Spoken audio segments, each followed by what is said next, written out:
Moving on to 9 and 10. So number 9 says to provide the services, you drove 900 kilometers with your car for business purposes.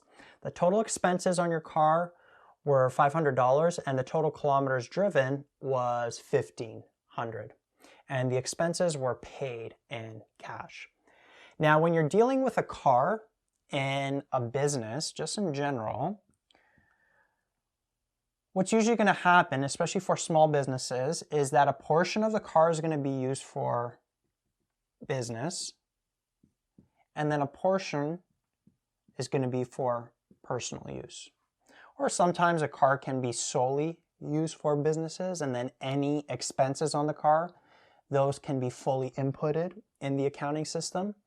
But if something like this happens, where there's a mixture of business and personal use, well, you're only allowed to take the business proportion of the expenses and input it in the accounting system for your business. Remember, all personal stuff has to stay out of the business. And the way that you get these proportions is with kilometers. And so what's happening is that we're told, let's assume that this is for the month that we're working with. In the month, 1,500 kilometers was driven by the car in total.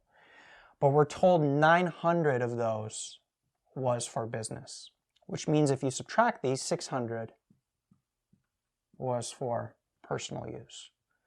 Right? So you got to be careful with these questions. Sometimes they'll give you a percentage. Sometimes they'll give you the personal kilometers and then the total kilometers, and you have to find out the business kilometers. You always have to know the business kilometers or the business percentage that's being used by the car in order to know the expense that goes into the accounting system. So in this case, we're given the business kilometers, the total kilometers, and in total, the expenses were $500. So what we have to do is we have to figure out how much of these expenses were business use. And the way you do that is you would take the 900 kilometers over the 1,500. That's how you would proportion it out and multiply it by the 500. And then 900 over 1,500, that simplifies to 9 over 15, which simplifies to 3 over 5. And then 3 over 5 times 500 gives us $300. Right? So the business proportion was $300, and this goes into the accounting system. And then the rest of the 500, the 200, was for personal. That stays out. Right? So that's how using a car for businesses works in general. And so going back to this transaction, you pay these expenses in cash. This is for your business, right? This accounting system is for your business. So you would only include the 300 of cash that you paid. And this was incurred in this period. You drove the car in this period. You incurred these expenses within this period, so it's an expense.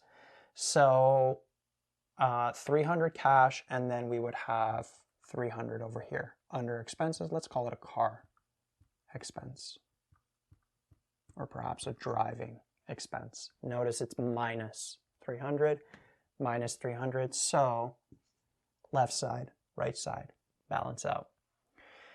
Now for number 10, what it says is that for the month, your social media ad had 20,000 impressions with a 3% click-through rate. And then it says Facebook charges your credit card at 80 cents per click. So what happened, remember you started a Facebook business page, and then from that you ran Instagram and Facebook accounts, right? Facebook owns Instagram, so you could run both. And so what happens is 20,000 impressions, meaning that your ad was seen 20,000 times.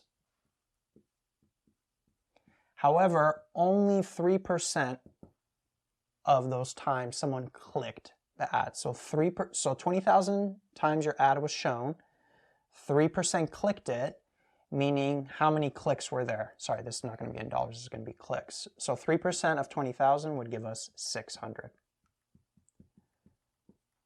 So there were 600 clicks, and you're being charged 80 cents per click by Facebook, which means this would be $480. Right? So you got charged $480 for advertising on the internet. Facebook charged you $480. They were charging you per click. All right, so what would happen, that was incurred within this period. So that's an expense. So that would be 480 over here. And remember, we had an advertising expense account, so I'm just going to put it under advertising. Now you can split this up. You could maybe have physical advertising expense for the flyers, and then you could have maybe digital advertising expense for the social media. I'm just going to throw it all under advertising. The flyer expense and the digital marketing expense is all going under advertising expense. So we got 480 there, and then it charged your credit card, so that's going to be a liability. And remember, credit card is accounts payable. And so notice this balances out. All the inputs for transaction 10 are on the right side. We have plus 480 here, and then minus 480 there, and those net out to 0.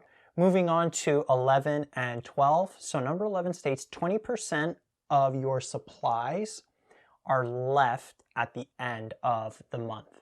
So if you remember, in a transaction earlier, we purchased $600 worth of supplies. And now we're told 20% are left. And so what does that mean? That means that 80% were used during the month. So 20% of 600 is 120. And then 80% of 600 is 480. And so $480 worth of supplies was used, meaning that $480 of supplies is no longer there of the 600. So we know our assets are going to have to go down by this. And because they were used, that would now become an expense. Right? So the transaction here, or the input for this transaction, would be 480, assets go down by 480, and more specifically, the supplies go down by 480. And then that becomes an expense that was incurred within this period. So this would be 480 over here. And I'm going to call it a supplies expense. Like that. Right? And so notice they balance out, minus 480, minus 480. And then, so this was number 11. And then number 12, we're told the bank charges your cash account with the monthly interest on the loan. So remember, we had that loan for $3,000, which we still have. And the interest rate on it is 8%. Now, the interest rate given, whenever they give you an interest rate on a loan, unless it says it's per month, usually they don't, it's just an interest rate, that's an annual interest rate. And so what's happening is for that $3,000, you're getting charged $240 per year of interest. Right? But interest is being charged monthly. And so what's happening, $240 for the year, but you have to pay it monthly. So there would be 12 payments per year. So you would just take that $240 divided by 12 to get 20 per month. So that's what the interest payment is, or the interest expense that you're incurring per month. You're being charged that amount per month. So your cash account is being charged this month for $20. So cash goes down by 20. And then that interest is incurred. So that's an interest expense. So that would be plus 20 over here.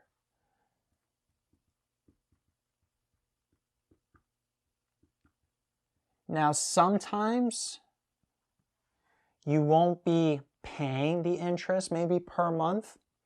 And so if you're not paying it, but it's been incurred, then it would become a liability. You owe that $20. And that would be something called an interest payable. We're going to get into interest and bonds and stuff in a future section into more detail. But yeah, just thought I would differentiate it. But the fact that it said your cash account was charged, meaning that you paid that $20 in cash. So your cash goes down. But if you weren't paying it and you owe that amount, right, it still got incurred and now you owe $20. It would be an interest payable. But in this case, it was just cash.